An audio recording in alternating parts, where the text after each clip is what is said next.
Language teacher, how often do you hear people say, "Oh, I'm really bad at languages," or "I can't do French, German, English, Spanish, insert your language of choice here"?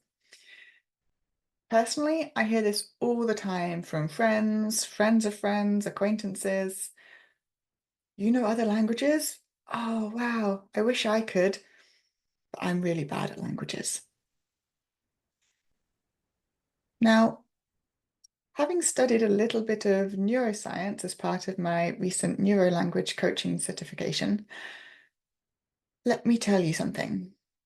Your brain is incredibly powerful, also quite simple, and always likes to be right.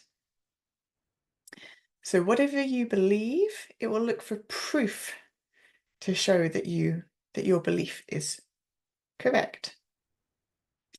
So, as language teachers, probably languages aren't the things that we struggle with, but probably we have other struggles. For example, I always believed that I was terrible at balancing, like balance, yeah. Um, and my brain found lots of examples to show me that this was true.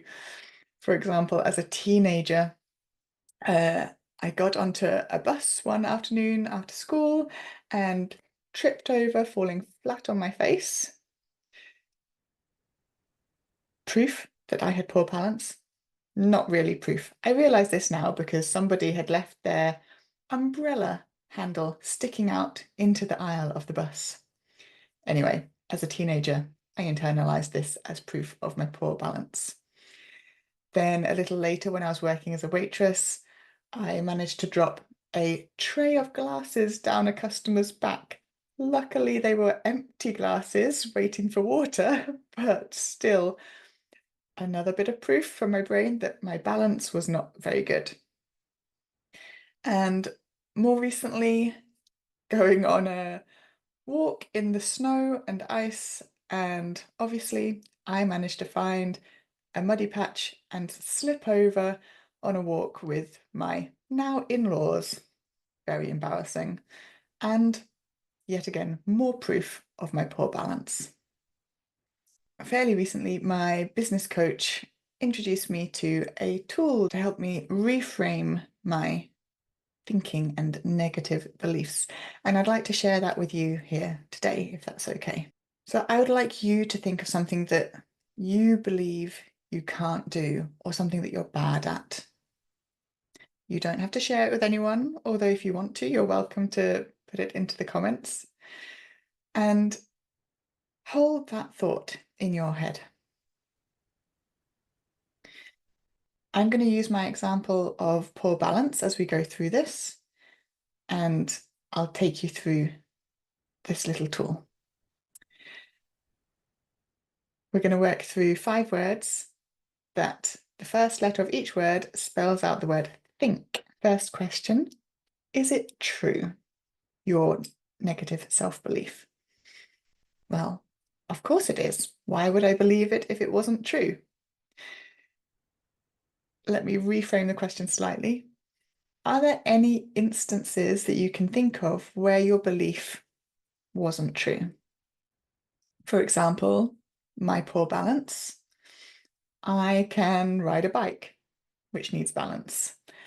I can kayak, and I'm sitting here with no back to my chair, staying upright, and I also go supping, stand-up paddleboarding, if you're not sure what supping is.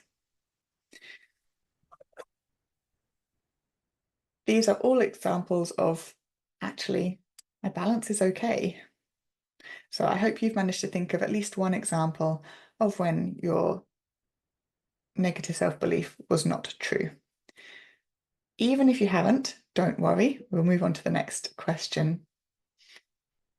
Is your negative self-belief helpful? Probably not. Mine definitely wasn't, or isn't. It stops you from doing things that could otherwise give you pleasure, give you joy. So, is it helpful? Mine certainly isn't. I love being out and about, just outside, walking, hiking, supping, biking. And last weekend, I was out on a bike ride with my husband, and we were on this nice, straight, flat bit of cycle path, no one else around. And my husband says to me, "Come on then, no hands on your handlebars." There was real panic inside me that I didn't want to let go of the handlebars just in case something happened, like me falling off. Real panic. And I couldn't do it for more than milliseconds. So this is still something to work on. Third question, is it inspiring? Probably not. When I have an image of a person with poor balance in my head, that doesn't inspire me. It's not who I want to be. It's not who I am. And I'm sure your belief, whatever it is uninspiring too.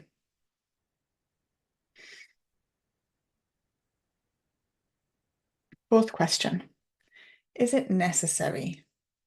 Do you need to think like this? I certainly don't. I don't need to think that my balance is poor because I know that it stops me from doing things that I enjoy. And especially if it's not helpful and not inspiring, it's definitely not necessary. Okay, the last question. Is your self-belief kind? If there's anything I've learned over the last 4 years, is that we need more kindness in the world towards others and most importantly, towards ourselves. So if your self-belief isn't kind, is there a way that you can turn it around? So for example, okay, my balance may not be amazing, but it's enough to do the things that I want to do and enjoy the things that I'm doing. And maybe I don't need to let go of my handlebars when I'm riding my bike. So have a think about your belief. Is there a way that you can turn it around to make it more kind to yourself?